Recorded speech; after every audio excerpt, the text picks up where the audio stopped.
Welcome to the Dream Lifestyle Podcast, where today we're talking about taking the leap of faith. And more specifically, we're really going to be taking a deep dive into what it takes. What do you need to actually really be comfortable, at least as comfortable as possible, with taking the leap of faith? And I think all of us that want to be successful in whatever field, whatever area in our lives, it's going to require us to take some risks, so to speak. And I believe that there are certain things that are necessary that can really help us, be as comfortable as possible when it comes to making those big decisions. And so I got my guy, Gabe Smith of Legacy Financial here to have this conversation. I think you are perfect for this conversation just because you've taken some pretty big leaps of faith, within this past year. So let's start off by just you telling the people the big leap of faith that you've taken, and just kind of what helped you make that decision. Yeah, that's good. So as Trevon mentioned, started Legacy Financial Coaching. For me, that was something that I have been thinking and pondering about for years. And I was always scared to get into entrepreneurship. It's like, will I make it? You scroll on social media, you get kind of intimidated by the people that have those 22,000 followers and you got three, and it's like, am I doing this right? So taking that leap and starting it. And I think for me, it's knowing your purpose behind it and why you want to do it. And then also realizing, like, why not? Why not take the risk? Why not take the chance? Like, we have one life and this is the purpose that the guy that's placed on my heart. So, what's the worst that can happen? I like that. I think rejection, as rejection comes with entrepreneurship. It's kind of hand in hand for sure, no matter what. But the success that you can have behind it, or impacting people and helping people, at least for me in their financial journey, is worth any risk that is associated with me launching my own business. I love that. Well, first off, congratulations. Because most people don't have the courage, I would say, to start their own business. So shout out to you, and you've been killing it. For real. Talk to me about, because I want to dig into the point that you made about starting your business was something that was kind of in your heart to do for a long time. But it wasn't until recently that you actually made the leap. And you spoke about how, understanding your purpose, understanding the purpose behind it. What happened, or what was there a mental shift for you that led from, because again, your purpose was always there, right? Your dream and goal of starting Legacy Financial was always there. So how did purpose play a role into you actually taking the leap now?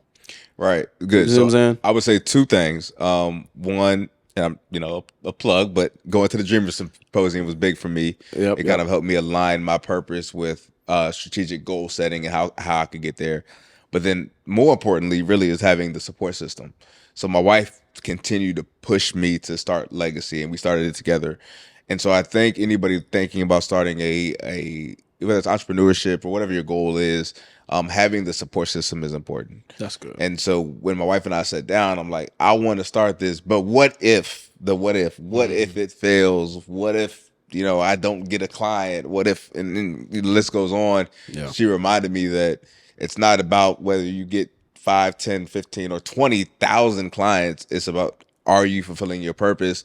And is the risk worth it? And so I think, Dreamer Symposium, most definitely, but then also having that support system is important. So. I think what's really cool about that is I notice a lot of people, whenever they have that big goal in their heart, their first thought is, what if it goes wrong? Mm-hmm. And I think the first piece of at least what it takes to take that big leap is kind of switching your mindset and kind of pivoting that, where it's like, well, what if it goes right? You know what I mean? Like, and I think your wife helped you with that. Shout out to Shanice. Like, in terms of, listen, it doesn't matter if you get 1, 2, 20 million clients. Like, as long as you're operating within your purpose, like, that's the success. And I think even with that, to the point I was making before, where it's like, why not, rather than, like, it's so easy to think about what's going to go wrong. And to your point earlier about how you said, why not? Like, we got one life. It's like, it's easy to just be like, well, I'm gonna just stay stuck, whatever. Where it's like, nah, what if this actually really works? What if this really works? And I think one of the key components of all of it is that discovering of purpose and having that mentality of why not. But I also think self-confidence plays a role into it. I think like having a level of self-confidence, I think that does come from your support system that's around you, because sometimes you have to, let's say, borrow. Sometimes you got to borrow that self-confidence from the people that are around you. How's your experience with that in terms of having to either rediscover your own self-confidence, or at times even borrow the self-confidence to actually say, this thing that has been on my heart to do for years, let me actually do it? Yeah, that's good. So I am one of the most confident people you will ever meet That's a fact. when I'm confident. So when I say that, it's like when my confidence is there, like when I feel driven and focused, or I'm ready to go. Right. But the borrowing comes in when I feel weak, or when I feel, insecure about something. That's when I need to borrow. And I say that's kind of a play on words, but I think many of us are confident, and we run when we're confident, like we're ready to go when we're confident. But in the moments where we're not confident, or we're tired, or whatever the case may be, that's when it's important to borrow from that. And just being the financial person I am, if you think about borrowing, you want to borrow from something with a low interest rate. You don't want to borrow from somebody that's going. Wait a minute. You know what I mean? Like, wait a minute. You know what I mean? Like, I don't want to borrow at a 20% APR where, and that's where it's important who's in your support system. Who are you borrowing from? Because there's people that are going to weigh on you. You ask for a little bit of help, or not from a financial perspective, but just help me get to my next goal. Well, what is that going to cost me if you help me? Yeah. I know with my wife, like, she's there. She's rock solid. That's a 0% interest rate. Like, she got my back no matter what. And that can happen in platonic friendships and relationships as well. Like, I call Trevon, you're facts. there. You know what I mean? Like, regardless of what it is, like, you're there. I think what's so interesting about that, do you think enough people have people in their lives that they can actually be like transparent, like with their goals with? No. And I think the reason why is because, for one, people are inherently shelter to show them their real selves. But then also, a lot of people don't even want to be real with themselves. So if I'm not real with me, then I'm definitely not going to be real with you, because I don't even know. But no, I don't. And until a couple years ago, even within my own marriage, I had to take that leap and say, I need to start being more transparent. Yeah, I need to start talking about the way I feel. Like, I need to talk about this. Like, so no, that's real. I think what helps a lot is just like you said, like that look in the mirror. Yeah. Because that look in the mirror is humbling. Right. Oh my God, it's humbling. Right. But it really does make a difference when you think about the potential risks, potential big decisions that you have to make. Because ultimately, with a lot of the decisions that we make, most decisions, I should say, it's up to us about how it will turn out. You know what I mean? And like for you and your experience, it was starting a business. If for somebody else, it could be getting into a relationship. For somebody else, it could be, a career change, whatever. Ultimately, with most decisions, most big decisions, it's up to you, right? Like, it's literally a situation of you get out what you put in. And I think because, like you said, most people aren't transparent with themselves about, what they're willing to do, what they believe about themselves, what they think about themselves, whether that's positive, negative, whatever. Like, they kind of just go with the flow, or they allow somebody else to dictate, their identity and their purpose. Right. That almost leaves them restricted, in their ability. So that when it's time to actually take the leap of faith, the only thing that's left is like this feeling in their heart, like of, oh man, like this is my opportunity. I should do it. I should do it. I should do it. But because they've just allowed themselves to be bound up by all the other stuff, they don't take that leap. Yeah. You talk about inputs and outputs. Yes. And the playbook is there for whatever you want to do. There's nothing, as the old folks said back in the day, and it still applies now, there's nothing new under the sun. Nothing new under the sun. So you talk about relationships, like there's a playbook for a healthy marriage. Like, you don't have to reinvent the wheel. Yeah. But it's about what you're willing to put out there, what you're willing to focus on, what are you willing to grow. Same thing with a business or whatever it is. It's like, if I'm so bounded up in myself and I don't have the support system, I don't want to take the risk or whatever it is, like all I have is myself to give. Yeah. And that's so good. And your self-motivation is, I heard it from a podcast I listened to, like your self-motivation is never going to be good enough. If you only act when you're motivated, Yeah. you only take risk when you're motivated, then what happens when that motivation wanes? Right. What happens when it's a lonely 2:00 in the morning and you have to meet with a client at 8 and you haven't prepared, but you know you could do it without preparing? Yeah. Are you gonna show up as your best self? Right. That's so good. Do you know what you want to accomplish in the new year, whether it be personally or professionally? If you're trying to figure it out, I'm encouraging you to get your ticket to the Dreamer Symposium. This is going to be your space to get really clear on what you want to do, where you are, and you're going to leave with a practical success strategy. And there's going to be an accountability system for the entire year to make sure that you complete it so that way you elevate your life. All you have to do to get your ticket is go to dreamersymposium.com right now so you can register. I want you to be there because I want you to level up. I want you to go to the next level in your life. I want you to level up in your finances, level up in your personal life, level up in your professional life, level up your overall level of being. And you have to go to the Dreamer Symposium to do that. So go to dreamersymposium.com, get your ticket. Now let's get back to the episode. Yeah. Now, I think what's even great about that is it speaks to the importance of having people around you. Yeah. You know what I'm saying? So talk a little bit about, because I'm a firm believer that all of us need 3 types of people in our lives. Yeah. We need a success model, a collaborator, and an apprentice. Success model being somebody that we would love to trade places with or that we would love to learn from, that is basically living our dream now. Collaborator, somebody that is on our same level. We're both pursuing goals, pursuing our dreams. Apprentice is basically somebody that is who we used to be, that wants to be where we are. And I think within that context, when people develop their ability to be transparent with themselves about, okay, I actually need to be transparent about whatever, how I'm feeling, or, this is what I want to do. It'll also help when it comes to communicating with those people. Yeah. Right. So in your mind, what do you think about that framework of just success model, collaborator, apprentice, and then just how that plays into helping someone take risks? Yeah.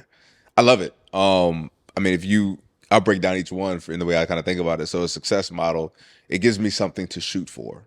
It gives me something it also keeps me humble. Like if I have a success model, they are above and beyond where I'm at right now. Mm-hmm. And sometimes when we do this thing, Trevon and I talked, and I'll say this, and we talked about watching podcasts or listening to podcasts and watching shows doing the same thing that we do. Yep. It can be hard because it's like, I know exactly what they're doing. I can do it better. But truth of the matter is, they're doing it at a scale that's larger, so let me learn something. Yes. Right? Yes. Collaborator, like I need to work with somebody that is on my level so we can come up together and not have the crab in the barrel mindset, and we can both work together to get up there. And then apprentice, having an apprentice can help you stay grounded and understand, like, that is where I used to be. Yeah. And what would I give to have that relationship? If I'm looking back, if I don't have it now, and I didn't have it then, what would I do? Right. And it creates an element of all 3 create different levels of flexibility in their own way. Right. So if I have a success model and I have a certain business plan and it's not working, or it could be working better, then I need to be able to look and say, okay, I can take that advice. Yeah. Collaborator, what are you doing at this level? Like, how can we work together? And an apprentice, okay, even though I'm pouring into them, by me pouring into them, I'm really testing myself and say, is it working? Yeah. No, I think that's true. I think one of the greatest things, and I've talked about this on this podcast before, like especially on the collaborators part, because I am a big advocate for healthy competition. Yeah. And so when it comes to taking big leaps, if the people that are around me that are on the same level as me, we're all going for certain goals, we're all working to be successful, and I see, 1 month my friend is doing this amazing thing, the next week my friend is talking about he's doing this amazing thing, and everyone else is just doing amazing stuff, and I don't have an update. That to me gives me and it's not motivation, but it gives me the urgency to make something happen. And not like make something happen in terms of just like fake energy type, but because all of us have opportunity presented in front of us. It's just a matter of, are we going to take advantage of it? So it's like when it comes to the big opportunities that may be in front of me, if I know that, okay, if my success model were in my position, they would take the leap. If I know that the other people that are in my circle, the collaborators in my life, if they were in this position, they would take the leap. If my apprentices that I talk to about all the stuff that I wish I knew back when I was in their position, if they were where I am at, they would take the leap. That is kind of like it for me. It leaves me in a position of, well, I better take this leap. Right. You know what I'm saying? As opposed to like doing the tiptoe, like, oh no, like I just don't know. But it's like, no, if the people that the person, at least from a success model standpoint, if they would do it, why aren't you? If the people that are around you that are looking to be successful in the same way that you're looking to be successful, not necessarily in the same place, but in the same way, they would do it. And if the people that are behind you would do it, there's really nothing to think about. Yeah. Yeah. And I think what also helps with just someone making a big leap is kind of just playing a best case, worst case scenario game, because a lot of people say like the cliche, like every failure is a lesson. It's a layer. Right. And I think it honestly is true, because let's say you take the leap and it doesn't go your way. At the end of the day, you learned what not to do. Right. Like there's aspects from that decision that you can look back on and be like, you know what? That probably was why it didn't go the way it should have. Right. And you're giving yourself information to recalibrate and do it again. Right. But it does take courage. It takes confidence to look at the situation and be like, you know what? I'm going to have to do this myself. I'm going to have to figure it out. You know what I mean? Yeah. So with that, let me ask you this. With your big leap, right? Mm-hmm. And your leap it's a big one just because you started a business. How do you navigate? Let me ask you like this. Are there any regrets since you've taken the big leap? Yes. And I'll give you the cliche, but it's true. I wish I would have leaped earlier. Not from a standpoint of I'm knocking it out with hundreds of clients and all that. I don't want to get it twisted, but I wish I would have took the leap earlier because it's really not as scary as it seems to be. Like there's lessons to be learned. There's things I'm like, I should have done this when I launched. But when you walk into what God has called you to do, you feel a comfort with that. Yeah. You keep pressing forward. So it's like, I just wish I would have done it earlier. I wish I would have trusted my purpose earlier. But no, I don't have a regret from a standpoint of not doing it. No, most definitely not. Yeah. I think, and I love the way you answered that, bro. Like I love the way you answered that because two things. Number one, well, I'll go with the smaller point, then I'll say the bigger point. The smaller point was that you said you trusted your purpose. Yeah. I think that is like so profound of like really trusting it because it's kind of like you know how with people with knowledge, like how you can know a thing, but if you don't apply it, it's worthless. Yep. Like the same thing is true with your purpose. Like if you don't good. know your purpose, but you're not applying it, like what good is it? Right. So it's like us as humans, we do need to trust our purpose. Right. And we've talked plenty about how like, your purpose should be pursued and you should really like just try at it, right? Whatever that means, but really trust in whatever you believe your purpose is, whatever you find that you're good at, whatever you find that makes you feel really good, just trust it, right? Like that will help immensely when you think about the big risk decisions, the big leaps of faith that are presented in front of you. But I also think, and this is kind of going the more spiritual route, but I think it's very important. It's like if God called you to it, that there should be a period there. You know what I mean? Or it's like if God called you to do something, then like you should know that calling, that promise comes with protection.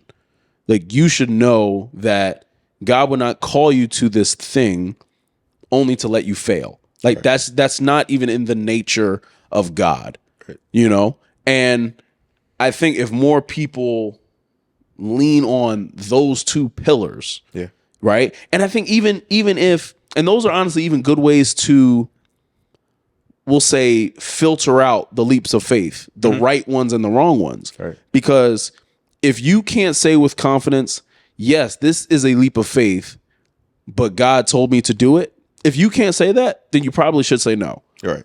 But if you can look at your leap of faith decision, your big decision that you're looking to make, and you know in your heart of hearts, God is calling me to that, then you should do it. Yeah. Just, you know what I'm saying? Like, because it's like, God would not call you to it. All right. You're an athlete.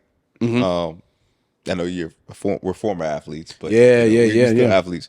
When you are doing track and you're doing the long jump, just the way I see a leap of faith, you're jumping into the sand. Yeah. Like, God is my sand. That's like, good. you know what I'm saying? Like, so when I take the leap of faith, it's not like I'm jumping and there is no landing point. Like, there's nowhere for me to land comfortably. Now, there's different marks of where I need to be in the sand. Like, I want to be, whether it's 10 foot, 11, 12, whatever, wherever I am. But I'm in the sand. Yeah. So God creates that parameter for the sand for me. You know what I mean? Like, that's where I'm going. And then one thing that I've been really thinking on the setting with, and Giannis said it after they lost. You know, like, what is failure? Like, what is failure? What you is know, it really? like, I mean, if I'm moving to where God has called me to be, and I'm taking that leap into the sand, it's not really a failure if I don't get where I want to go the first time. It's just another opportunity for me to improve. Yeah. And you know what? And I think what's so great about what you just said is I believe our goal should just simply be to be in position for God to use us. Yep. Like, whatever that means. You know what I'm saying? Like, a lot of us, we want different levels of influence, platform, money, all that different type of stuff, which is awesome. But dog, my goal is to be where God wants me to be. Right? As long as I'm where God wants me to be, I'll be fine. Right? Like, at that point, and again, that's not to say like I ignore my emotions or I internalize or none of that type of stuff, but like, I'm still a human. But at the end of the day, like, I want to be where God calls me to be. Right. And I talk about that at the symposium. I talk about that just in general with people where it's like, bro, the faster you get in position, the faster God will use you. If you're looking for accountability, you need to check out the Dream Society. For $20 a month, you can join a community that will give you the support that you need and the accountability that you need to hit your goals every single week. And for $20 a month, it is the best investment that you will ever make in yourself. So I want you to go to dreamsociety.info right now to join, and let's get back to the episode.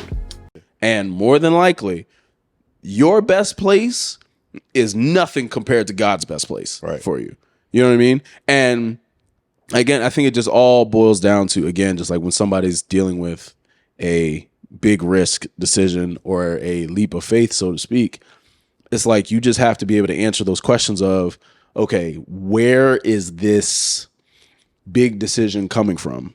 Right? Like, is this actually pressured from my own ambitions, or is this like something deeper than that? Like, do I feel like I should be doing that thing, right, or in that position, or trying this, right? You know? And I think and again, it's like, once you take that leap, there is no going back. Yeah. Which is a good thing. Like, there's so many benefits to that. You know what I mean? Like, it's freedom in that. Yeah, oh my God, there's so much freedom in that, bro. And I think if you use the long jump analogy, once you jump in the sand, you don't jump back on the platform. Like, you don't jump back. Facts. You've reached your mark, and then you continue to progress with the next jump. You know what I mean? Yeah. And there's freedom. There's freedom in that, man. There's so much. And to your point about competition, I think we live in a culture now in which competition is like everybody gets a trophy, and participation, which is that's not. I disagree with it. I disagree with it. But forget that participation it is stuff. Competition. Yeah. It is. If you and I are training for an event, like, part of the reason why you train with other people is because it pushes you farther. Right. Like, any personal trainer is there because they are training you and they're pushing you. Yeah. Like, so, I mean, we can continue to, take the leap of faith, set up the boundaries in which you have, your successor, you have your collaborator, you have your apprentice, you have those three. Yeah. And you move forward. So, yeah, I think even, and this is somewhat to pivot, but it's kind of along the same lines of what people need, just in a practical sense when it comes to taking that big leap, is information. I believe information plays a huge role in someone's ability to take a big leap of faith. Because oftentimes people don't make the decision that they know would help them just because they don't have enough information. You know what I mean? Like, my guess is before you started your business, you probably got some more information that helped in your decision. You know what I mean? Yep. And not enough people actually take the time to go get the information, whatever that information is, right? It doesn't necessarily, it can be information about self, it can be information about the actual area, whatever. But talk about that, just like the importance of information. Yeah, it's super important. So yeah, I did tons of research on financial coaching, read a couple of books, reach out to me, we could talk about it. But sure. I think the idea is that you don't want anybody operating on you without the requisite knowledge. So when you go to a doctor for whatever it is, like, I don't want to go to a dentist who is a doctor to fix my knee. Facts. You know what I mean? Like, you can facts. be great in that craft, but I don't. So it needs to be a certain expertise. And why not give your best if you go for it, whether it's your business, your 9 to 5, whatever it is? Like, you need to be an expert in that field and always learning and always evolving, because information changes. Yeah. Like, you talk to a financial coach 30 years ago, they have no idea about ChatGPT. It's a whole different game now. So if you stay there, I was talking to my barber, shout out to Ant, and I was like, the barber you are now is a lot different than it was 20 years ago. Right. You were a good barber then, you're a good barber now, but clippers have changed, styles have changed. Yeah. The way people want their price has changed. Facts. You know what I mean? So I remember I used to get a haircut. It was like, dog, that's a whole different episode. The price on haircuts. The whole point is, like, we evolve, and so it's important before you take any leap of faith to get all the information and then continue to get the information. Right. That's good. And I think everyone needs to have a system of information gathering. Yeah. Like, there should always be, in some way, shape, or form, you are gathering more information about your craft. And it'll help you because, when you get more information, it helps with your ability, helps with your capacity. Truthfully, when you get more information, the things that you might view as, big risk, leap of faith type decisions, they just become normal because you have more information. Right. You know what I mean? And I think even in combination with the information piece is the skills, right? Like, when you get certain skills, when you develop the right skills, it's not really leaps of faith anymore. You know what I mean? Like, you're kind of like, again, you're rising to the occasion. Yeah. You know what I mean? And I mean, I talk about this too, where it's like there's a healthy balance between what you believe in yourself, back to the beginning of our conversation, we talked about confidence. But when you add confidence plus skill, oh my gosh, it's crazy. Like, you go to a whole different level. Because one of the things that I firmly believe is, you're never going to rise to the occasion. You're only going to fall to your level of belief. And so if you can believe in yourself when it comes to big decisions, and you also believe in yourself to the point where okay, if there's a skill I need to acquire, I'm going to acquire it.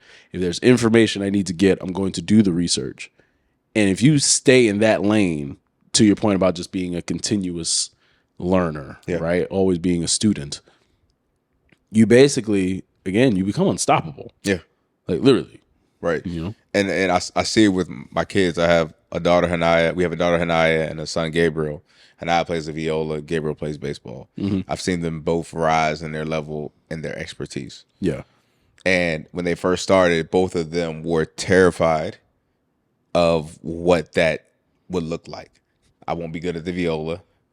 Gabriel couldn't hit a baseball at all. And now my guy is nice. Now he's but nice. It took the level of consistency. It took the commitment. It took that. And as we get older, I think we lose that, to be honest with you, because I'm forcing my kids to be the best they can be in what they chose to be passionate about. Right. When you get grown, you just like, that force is gone. On to the next thing. Right. Can't nobody tell me nothing. I'm moving on. Right. Nah, I think that's real. I think, again, it just speaks to the importance of people around us. Yeah. There's like, all of us need people that are pushing us and forcing us to be consistent towards the things that we said that we're going to do. Because if you have a goal, whatever your goal is, you're going to be faced with some leap of faith type decision. Yeah. 100%. I don't care how big the goal is, how small the goal is. You are going to have to literally look at that cliff and say, I got to jump. Yep. Oh, and sports, easy. I'm a LeBron fan. Shout out to LeBron. When they beat the Warriors, and Kyrie Irving had to hit that game-winning shot. Man, that was cold. It was cold. Ooh, it was cold. Cold. Jersey. Shout out to Jersey. He practiced that shot. Who knows how many times? Right. He's been playing basketball for who knows how many years at that point. Right. But that was his leap of faith. He had to make that shot, and forget making it. He had to shoot that shot. Yeah. To win a championship. And two, even to that point, you can't wait around with your big decision. That's good. You know what I'm saying? Yeah. Like, because I think what happens too, there's probably like other people that fall in this category of, they just kind of like sweep their big decision under the rug and just pray it goes away at some point. Like, it's not ever going to go away. Like that feeling you have in your heart to get started, that feeling you have in your heart to just do it, whatever it is, that's not going to go away. So you better either do it or just put it to bed. Yeah. You know what I'm saying? Because, and I think there's a healthy pressure there, because I know there are definitely decisions that I've made within business and just life that came from just my inability to just wait. You know what I mean? Like I couldn't just push it off anymore. A decision needed to be made. Right. And there's a healthy level of decision making there. Like I know that myself as a decision maker has improved because I've been in those types of situations where it's like, okay, if I have to make a split second decision on a major big thing, all right, here's how we're going to do it. Boom. Right. And that came from, at the time for me, it was waiting. But for anyone that's listening, you can't wait around. You got to just literally look your big decision in the face, evaluate all the information that's important, understand and evaluate who you are in that process in terms of your belief in yourself, assess who's around you that's actually like, pushing you and also considering like basically counseling you, on that decision, depending on whatever that is, and then just doing it. Yeah. And then just doing it. Yeah. So it's good. That's good. Because time is ticking. Talk about it. Talk about it. To that point with the basketball analogy, if Kyrie would have just waited to shoot, the shot clock runs out. And they lose. Yeah, exactly. And they lose. Simple as that. Yeah, I think that's such a great analogy. Yeah, like because literally, man, if the pandemic and literally like the last 3 years taught us nothing, time goes just like that. Exactly. Like you know what I'm saying, and it shouldn't be wasted. So like, if anybody is listening and you are thinking about something big, considering something big, evaluate and be transparent with the people that are around you. Evaluate your confidence with the situation, and then just make the decision. And also, we talked about this, filter it with, is this what God is calling me to? And is this where my purpose lives? And if both of those are yes, then it's not a big risk. It's just the decision you're supposed to make. Just do it. So that was really good. That was super helpful, man. I appreciate you. So hope that you got value out of this conversation. Definitely be sure to, if you haven't, check out the Dreamer Symposium. You've heard me talk about that a bunch. Gabe's experience with the symposium's absolutely amazing.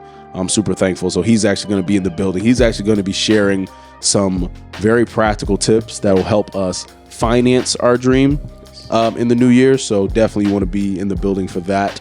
So you can go to dreamersymposium.com to get your tickets. I look forward to seeing you there. Washington, D.C., December 16th. But always remember, your dream is possible as long as you are willing to work for it. We'll see you guys next week.